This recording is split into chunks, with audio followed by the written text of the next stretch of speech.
Assalamualaikum warahmatullahi wabarakatuh. Selamat berjumpa kembali dengan saya. Kali ini kita akan bahas metode fuzzy multi attribute decision making, yaitu metode simple additive weighting atau SAW, atau metode penjumlahan terbobot sederhana. Ini biasanya dilakukan untuk mengambil keputusan atau dalam kategori decision support system. Metode SAW sering kita kenal dengan istilah metode penjumlahan terbobot. Dia punya dua rumus. Yang pertama adalah mencari matrik ternormalisasi R, dan yang kedua adalah mencari nilai preferensi atau perangkingan. Untuk matrik ternormalisasi R ada dua atributnya, yaitu keuntungan dan atribut biaya. Untuk atribut keuntungan ini kita gunakan jika angka atau nilai di dalam kriterianya itu adalah nilai yang terbesar yang terbaik. Nah, kalau atribut biaya itu nilai yang terdapat di dalam kriteria itu adalah nilai terkecil yang terbaik. Nanti kita berikan contohnya. Ini adalah rumus untuk menghitung perangkingan. Nanti kita akan coba masuk ke dalam contohnya. Nah, misalnya sebuah sekolah ingin memberikan beasiswa kepada siswa yang berprestasi, tetapi kurang mampu dalam sisi ekonomi. Ada 4 orang yang mau diseleksi, kita sebut saja sebagai alternatif 1, alternatif 2, alternatif 3, dan alternatif 4. Nah, ada 5 kriteria yang dijadikan acuan, yaitu C1, C2, C3, C4, dan C5. C1-nya sebagai nilai rata-rata di kelas, kemudian ranking di kelas, kemudian jumlah saudara, penghasilan orang tua, dan jumlah prestasi. Nah, nilai rata-rata kita berikan atributnya keuntungan, karena nilai rata-rata adalah nilai yang terbesar yang akan terbaik.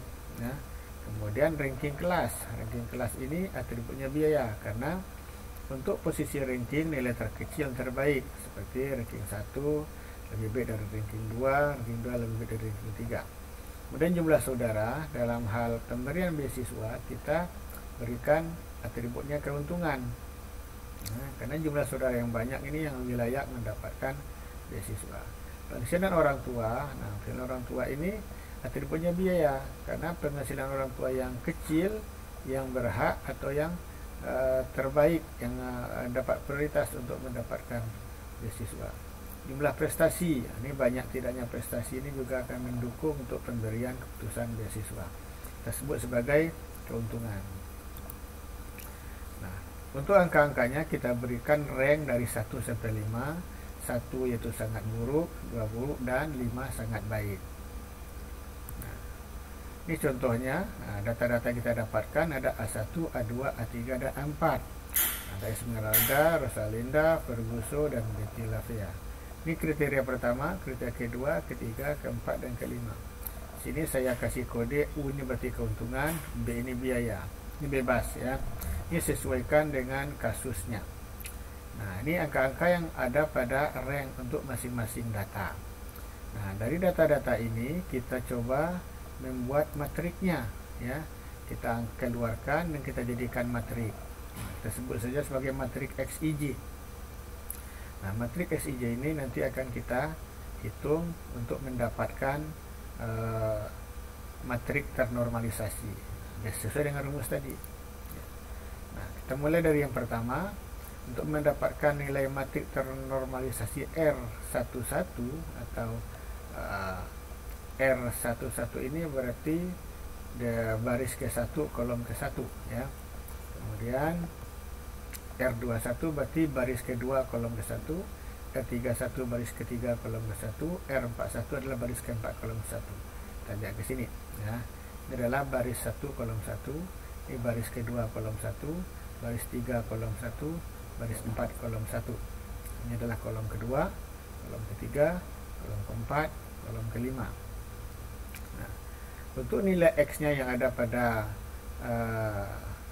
1 tadi adalah 3 dibagi dengan nilai maksimum. Kenapa maksimum? Karena dia tadi keuntungan ya. Nilai maksimum dari 3, 2, 3, 5 ini adalah kolom pertama. Nah, 3 dibagi 5 itu 0,6. Kemudian R21 yaitu angka pada matrik baris kedua kolom ke-1, itu 2 dibagi nilai maksimum, sama hasilnya ya. 2/5 itu 4.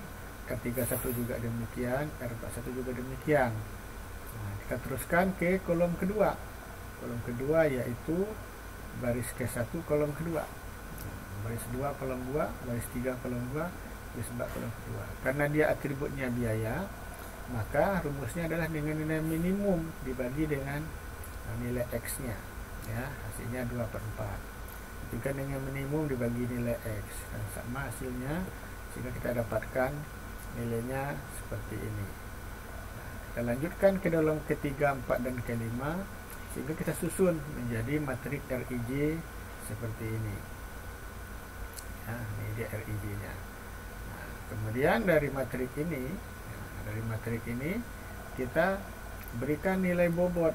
Nah, bobotnya adalah 53442 ini misalnya ya, artinya kriteria pertama nilainya 5, kriteria kedua nilainya 3, 4, 42 ini tergantung kebutuhan mana yang menjadi prioritas, berarti bobotnya paling tinggi. Nah, ini contoh ya. Nah, kemudian kita lakukan perankingan dengan menggunakan rumus preferensi tadi. Nah, ini adalah tadi baris pertama dari matrik ya.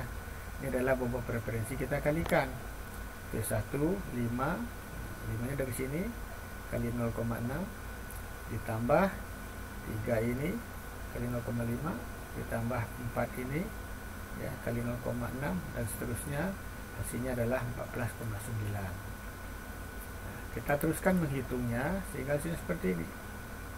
Nah, ini adalah rumus nilai preferensi tadi ya. Kita lihat hasil di sini yang paling tinggi adalah ada pada angka 17,7 ya. Berarti pada V4. Nah, nilai tertinggi ada pada V4, maka alternatif A4 lebih dipilih. Dalam hal ini Betty Lavia sebagai penerima beasiswa karena dia mendapatkan nilai yang tertinggi. Demikian, terima kasih. Assalamualaikum warahmatullahi wabarakatuh.